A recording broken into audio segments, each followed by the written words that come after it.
மகிழ்ச்சியின் சத்தம் வழங்கும் அனுதின தேவமன்னா. Voice of Joy presents Daily Manna by Reverend A. Benedict. Praise the Lord. God loves you so much. இன்றைய தேவ மன்னாவாக சங்கீதம் 26 அதிகாரத்திலே 7 வசனம். நான் குற்றமில்லாமையிலே என் கைகளை கழுவி உம்முடைய பீடத்தை சுற்றி வருகிறேன். இதிலும் 2 வார்த்தைகள் இருக்கிறது. அதிலே முதல் வார்த்தையாக இன்றைய நாளைய தலைப்பாக நாம் பார்க்க போகிற காரியம், உங்கள் கைகளை கழுவி சுத்திகரியுங்கள் என்று வார்த்தை சொல்லுகிறது. 24 சங்கீதத்திலே 4 வசனம் சொல்லுகிறது, கைகளிலே சுத்தமுள்ளவனும் இருதயத்திலே மாசில்லாதவனும் கபடாய் அனைடாமலும் இருப்பவனே கர்த்தருடைய பரிசுத்த பர்வதத்திற்கு உரியவன், கர்த்தருடைய நித்திய வீட்டிற்கு உரியவன் என்று வேதம் கற்பிக்கிறது. உங்கள் கைகளை நீங்கள் கழுவி சுத்திகரிக்க கூடியவர்களாய் காணப்பட வேண்டும்.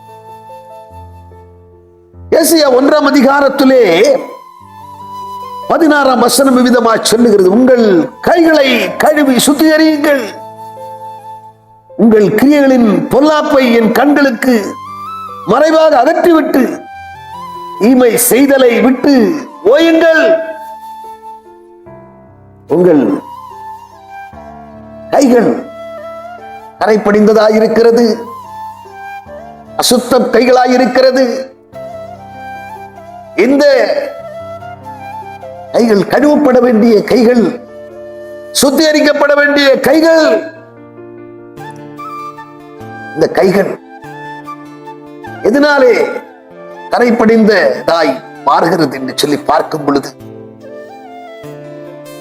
இந்த கைகளினால் தான் லஞ்சம் வாங்குகிறார்கள். இந்த கைகளினாலே வட்டிக்கு பணத்தை கொடுக்கிறார்கள், வட்டிக்கு பணம் வாங்குகிறார்கள். இந்த காரியம் ஆண்டவருக்கு அருவருப்பானதாக இருக்கு. இந்த காரியத்தை செய்கிறவர்கள், திருட்டுத்தனம் பண்ணுகிறவர்கள், உடைமைகளை துணிகரமாக எடுக்க துணிகிறவர்கள், கரங்கள் கரைப்படிந்ததாயிருக்கிறது. நம்ம கைகளிலே சுத்தமில்லாதவன் இருதயத்திலே மாசு உள்ளவனாய் இருப்பான். இருதயத்திலே மாசற்றவனும் கைகளிலே சுத்தம் உள்ளவனும் தான் தேவனுடைய வீட்டிற்குள்ளே பிரவேசிக்க முடியும், பரிசுத்த பர்வதத்திற்குள்ளே பிரவேசிக்க முடியும். அதனாலே கரைப்படிந்தவர்களாய் அல்ல, சுத்திகரிக்கப்பட்ட கரங்களை உடையவர்களாக, நீதிகரிக்கப்பட்டவர்களாக, நிச்சயமாக கர்த்தருடைய சன்னிதானத்திலே நீங்கள் நிற்பதற்கு திராணி உள்ளவர்களாக நீங்கள் காணப்பட உங்களை ஒப்புக்கொடுங்கள். திருட்டுத்தனம் பண்ணுவது, பிறர் உடைமைகளை திருடுவது, பிறருடைய மனைவியை இச்சித்து அவர்கள் மேல் வேசித்தனம் பண்ணுவது போன்ற காரியங்களை உங்களை விட்டு விலக்கி போடுங்கள், விலக்கி போடுங்கள். நீங்கள் தேவனுடைய ஆலயமாக இருக்கிறீர்கள் என்றும் தேவனுடைய ஆவி உங்களில் வாசமாய் இருக்கிறார் என்றும் நீங்கள் அறியாதிருக்கிறீர்களா? ஒருவன் தேவனுடைய ஆலயத்தை கெடுத்தால் தேவன் உங்களை கெடுப்பார். தேவனுடைய ஆலயம் பரிசுத்தமாக இருக்கிறது. நீங்களே அந்த ஆலயம், தேவாதி தேவன் தினந்தோறும் தங்கும் தேவாலயமாக நீங்கள் இருக்கிறபடினாலே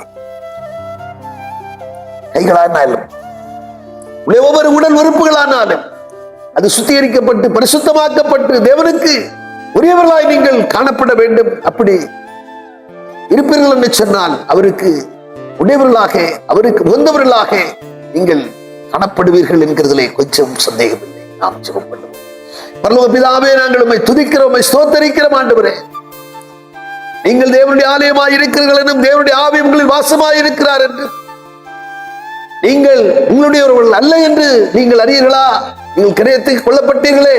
எனவே தேவனுக்கு உடையவர்களாகிய நீங்கள் உங்கள் சரீரத்தினாலும் ஆவியினாலும் தேவனை மகிமைப்படுத்துங்கள் என்கிற வார்த்தையின்படியாக ஆண்டவரே, நாங்கள் உண்மை மகிமைப்படுத்தக்கூடியவர்களாய் காணப்படணுமே. குறிப்பாக எங்களுடைய கைகள் பழுதற்ற மாசற்ற கரை படாத கரங்களாய் காணப்படட்டும் ஆண்டவரே. ஆண்டவரே, பரிதானம் வாங்குகிறவர்களாக, லஞ்சம் வாங்குகிறவர்களாக, ஆண்டவரே பணத்தை ஆண்டவர் வட்டி கொடுக்கிறவர்களாக, கையினாலே வேசித்தனம் பண்ணுகிறவர்களாக, ஆண்டவரே வேண்டாத ஆண்டவரே துச்சைகளை செய்யக்கூடியவர்களாய் காணப்படாத பண்டிகைக்கு கைகளை ஆண்டவரை சுத்திகரித்துக் கொண்டு வெற்கண்டு பரிசுத்தமாய் வரும் நாட்களை அனுசரிக்க எங்களுக்கு உதவி செய்ய வேண்டும் என்று செபிக்க பொறுப்படுத்தும் இயேசுவின் நாமத்தில் செபிக்கிறோம் நல்ல பிதாவே. ஆமென்.